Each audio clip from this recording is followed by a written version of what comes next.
हर एक से मोहब्बत भी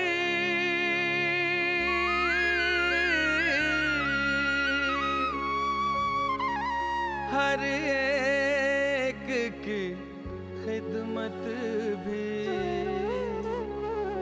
मैदान अदब का भी मैदान सियासत भी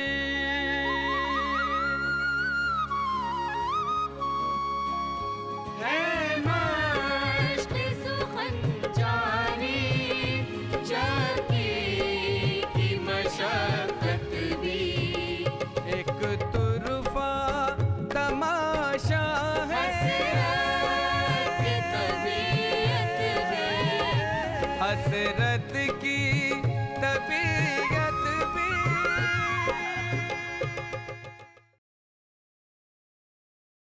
नाजरीन आदाब। ख्वातीन व हज़रात, पिछले एपिसोड के आखिर में जिक्र ये चल रहा था कि मियां फजलुल हसन बज़िद हो गए कि वो मिडिल का इम्तिहान उर्दू मीडियम से भी देंगे और हिंदी मीडियम से भी। उधर फजल के वालिदैन परेशान कि एक जान दो दो इम्तिहानात, वो भी बोर्ड के। लेकिन हेड मास्टर साहब यानी पंडित लक्ष्मी नारायण ने मियां फजलू के इस फैसले की पुरजोर तायीद की। मजीद सितम ये कि हिंदी मीडियम वाले इम्तिहान का सेंटर कोई 6 किलोमीटर दूर और रास्ता ऐसा दुश्वार कि मोटर गाड़ी तो क्या बैलगाड़ी भी ना जा सके। इस मसले का हल भी निकाला हेडमास्टर साहब ने। फरमाया, मैं बजाते खुद मियां फजल को इम्तिहान दिलवाने ले जाऊंगा। 2 डोलियां तैयार हुई। जी हां, डोलियां। ये दोनों डोलियां रोजाना मोहान से निकलती। एक में मियां फजल बैठते और दूसरी में पंडित लक्ष्मी नारायण तशरीफ फरमा होते। और इस तरह मियां फजल ने हिंदी मीडियम से भी मिडिल का इम्तिहान दे ही डाला। फजलू भैया पास हो गए हैं। First division, first position. पूरे यूपी में टॉप किए हैं। हिंदी मीडियम में भी, उर्दू मीडियम में भी। माफ कीजिएगा, बिला जरूरत मुखिल होता हूं।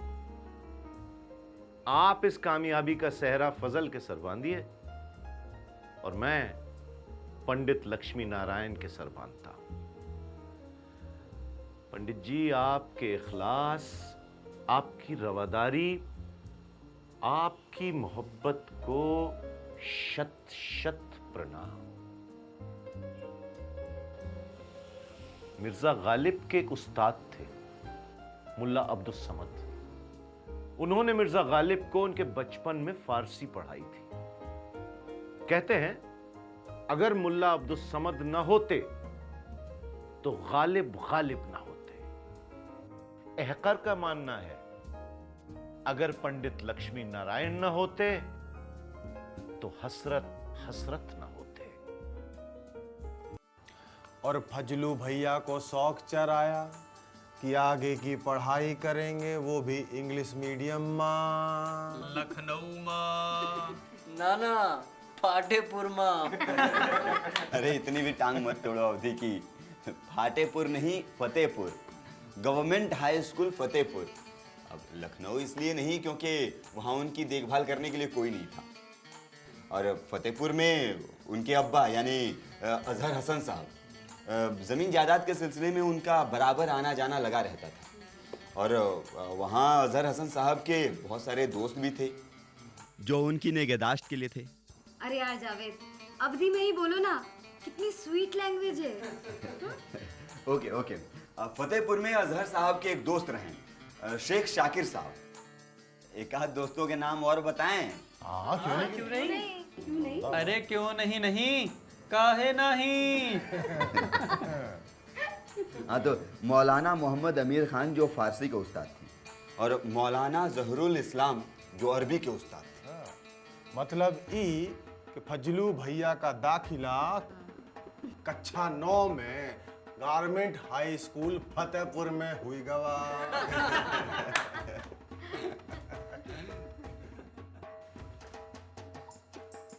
पहले आप पहले आप आप कहाँ के रहने वाले हैं? मौजा कौड़ा का, शहर फतेहपुर से बहुत ही करीब। और आप? मैं खास फतेहपुर में रहता हूँ। जिस मकान में आप रहते हैं उसके बिल्कुल करीब। और मैं मोहान का हूँ, लखनऊ से बहुत करीब। इसलिए पहले आप दोनों। मैं नियाज मोहम्मद खान, आप मुझे नियाज फतेहपुरी भी कह सकते हैं। मैं सैयद हाशिम, आप मुझे सैयद हाशिम रुसवा भी कह सकते हैं। और मैं फजलुल हसन, आप मुझे हसरत मोहानी भी कह सकते हैं। गोया कि हम तीनों ही शायर हैं। यानी फजल साहब हमसे कह रहे हैं कि अब मुझे फज्जू, फजलू, फजलू, फजल कहना बंद करो, हसरत मोहानी का। बासरो चश्मा। बासरो चश्मा नहीं, बासरो चश्म। हाँ यार, पता है, मैं सिर्फ मजाक कर रही थी। was just kidding। मजाक छोड़ो, ये बताओ नियाज फतेहपुरी को जानते हो?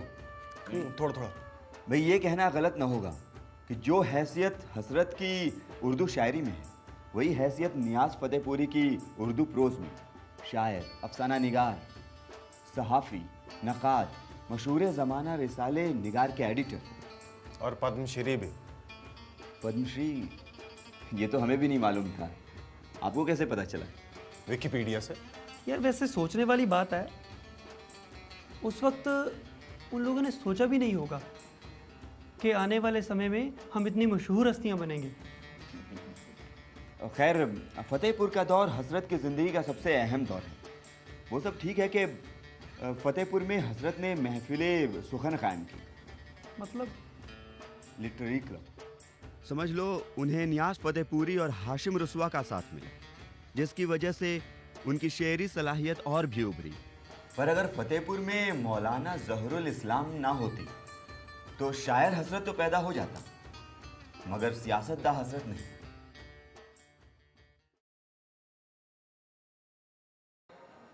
पूछो। तुम पूछो। क़िबला, कहिए मियाँ। वो एक ज़ाते किस्म का सवाल है। पूछिए।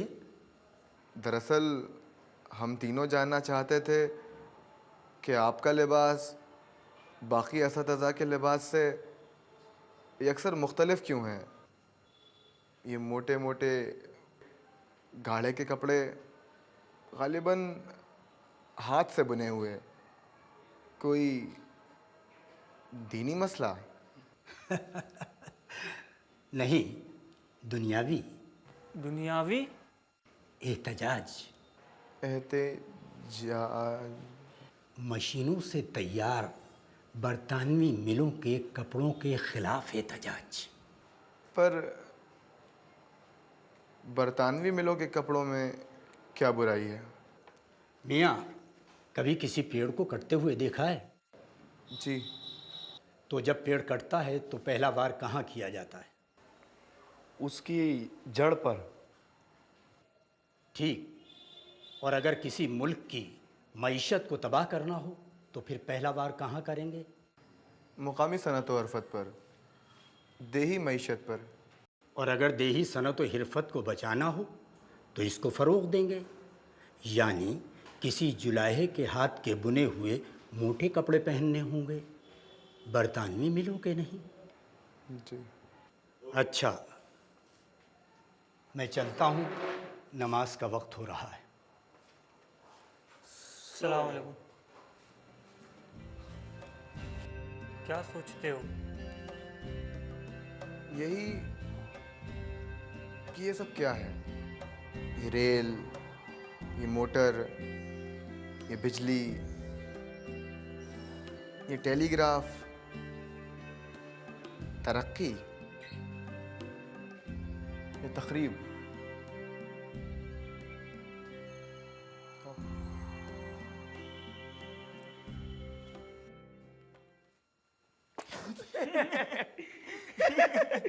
क्या कपड़े चोरी हो गए?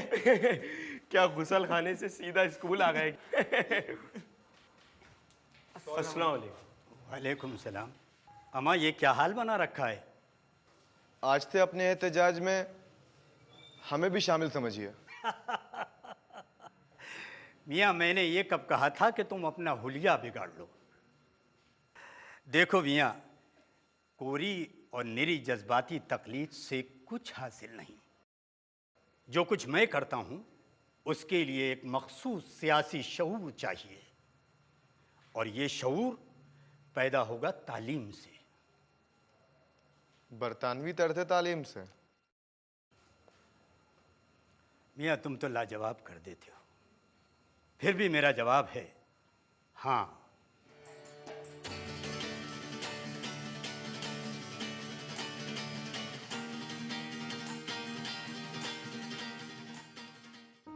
ये दौर हसरत मोहानी के लिए अजीब कशमकश का दौर है।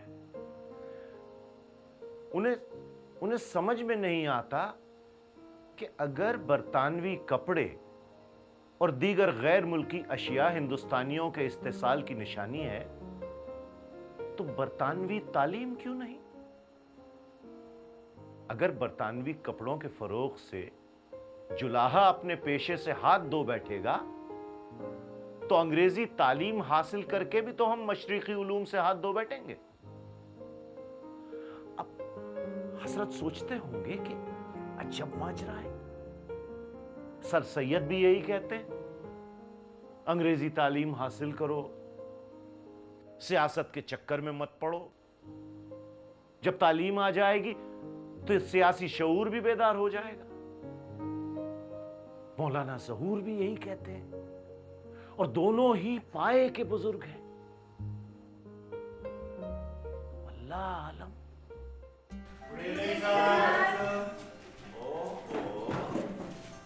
Good evening, good evening. What a surprise, मुझे यहाँ भी आ घेरा। अच्छा बताओ, कुछ खास बात? सर एक्चुअली ये स्वदेशी क्या है? ये बताओ कि चाय लोगे या लस्सी? लस्सी सर। हाँ लस्सी।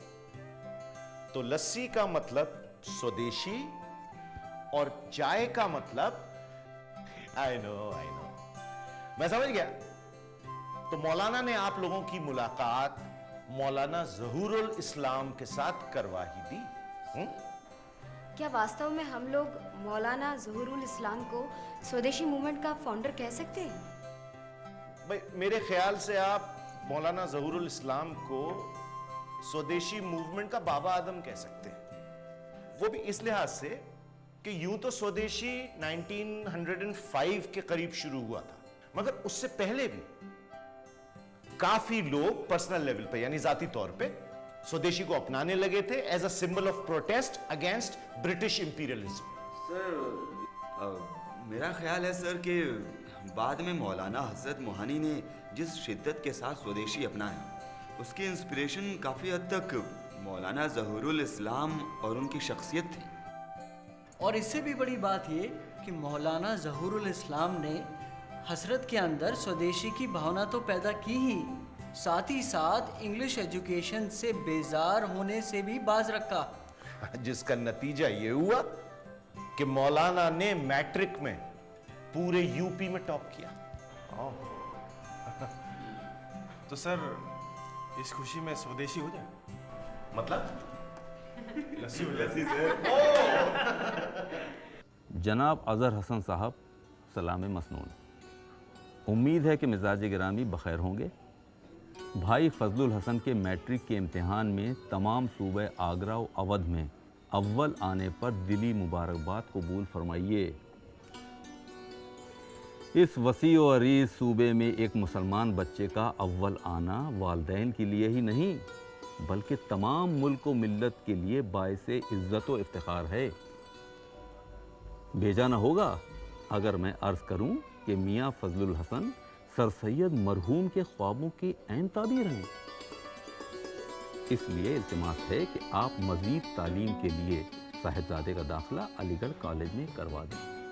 मुस्बत जवाब और फजल की अलीगढ़ में आमद का मुंतज़िर और मुतमन्नी अहकर, ज़ियाउद्दीन, असिस्टेंट मास्टर रियाजी। हरगिज़ नहीं। क्या कहती हो? इतना उम्दा मौका हाथ आया है?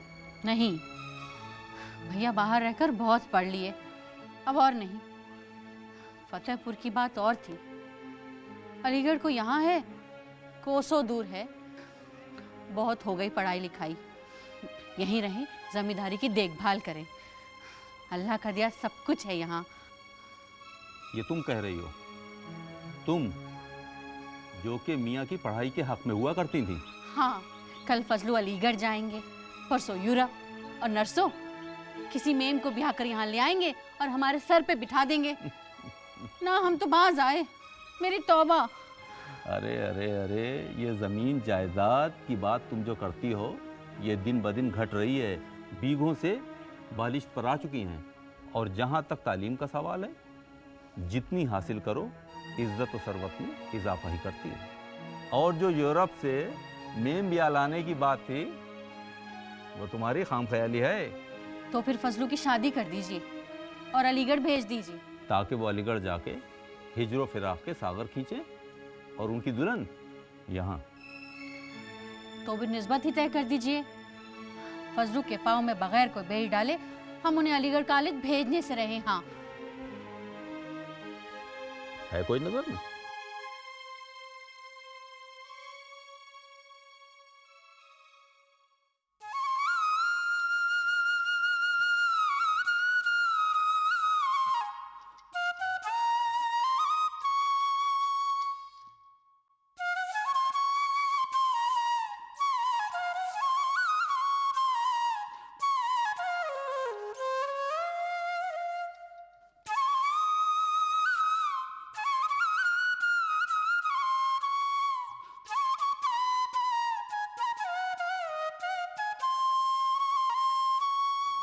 मैंने कहा मियाँ फज्जू चैन की बंसी बजा रहे हैं। निशात फज्जू नहीं, जनाबे हसरत मोहानी। बड़े आए, मेरी दुआओं की बदौलत पूरे सूबे में अव्वल क्या आ गए। जनाबे हसरत मोहानी। तुम्हारी दुआओं के बदौलत जो आईने में मुंह देख के आओ अपना, जाओ। जा रहे हैं। हम तो बस ये बताने आए थे कि हम हैदराबाद जा रहे हैं, वहीं रहेंगे। कभी कभार मोहान भी आ जाया करेंगे। जाओ ना, हम भी अलीगढ़ जा रहे हैं, वहीं रहेंगे। कभी कभार मोहान भी आ जाया करेंगे। पर हमसे शायद ही मुलाकात हो। किसे फिक्र है?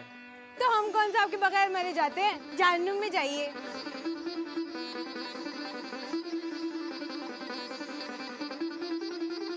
बेकली से मुझे राहत होगी, छेड़ दें आप, इनायत होगी। वस्ल में उनके कदम चूमेंगे, वो भी गर उनकी इजाजत होगी। बेकरारी के मजे लूटेंगे, आज फिर दर्द की शिद्दत होगी। एक दिन खोल के जी रो लेंगे, ज़ब्ते गम की जो इजाजत होगी।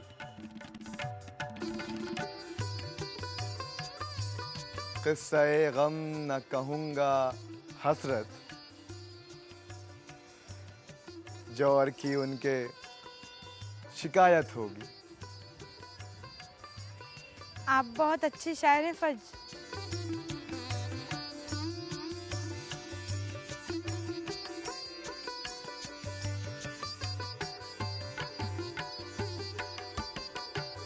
जनाबे हसरत मोहानी।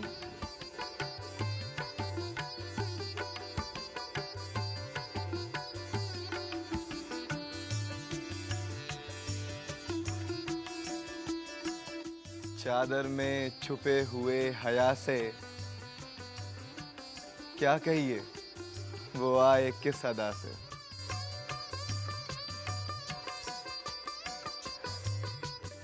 अरे कहाँ से भागी चली आ रही है?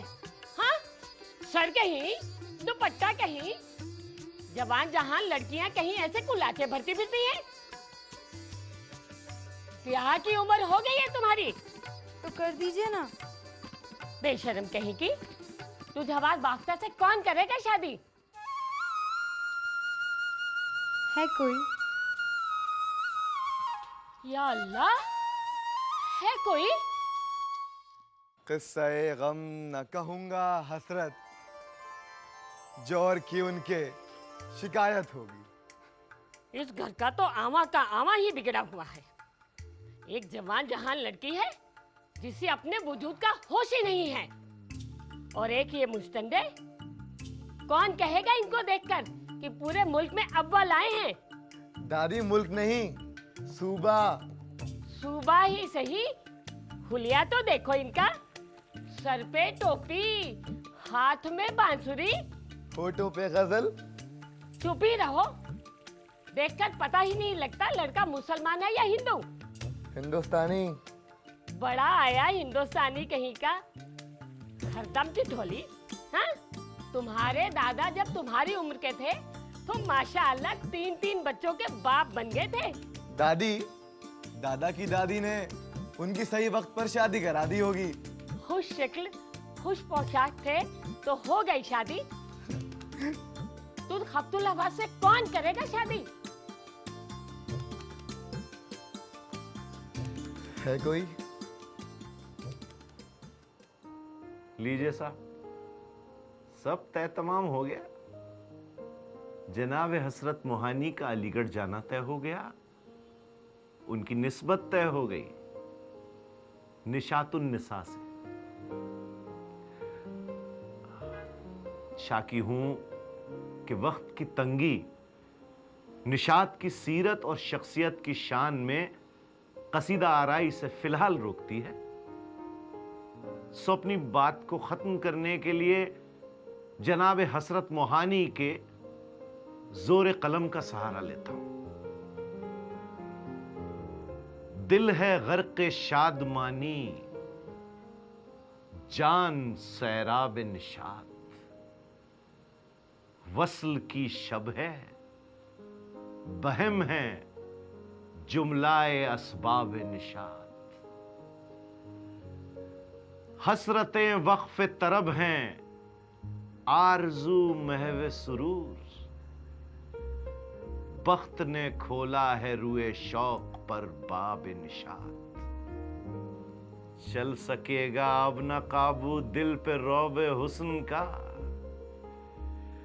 यार मजबूरे हया है, मैं हूं बेताब निशात। साज व सामान खिर्द, सरमाए होश व हवास, आज ले जाए बहाकर सबको सैलाब निशात। है इसी का नाम हिरमाने अत्म वस्ले यार, खातिरे महरूम हसरत को नहीं ताब निशात। खुदा आज़ादी की ख्वाहिश भी, तहरीक खिलाफत भी, स्वदेश पे जां कुर्बा, जिंदा की सोबत भी थी। दीन की पाबंदी और कृष्ण से रग़बत भी। बंसी भी बजाते थे, करते थे तिलावत भी। एक तुरफा तमाशा है,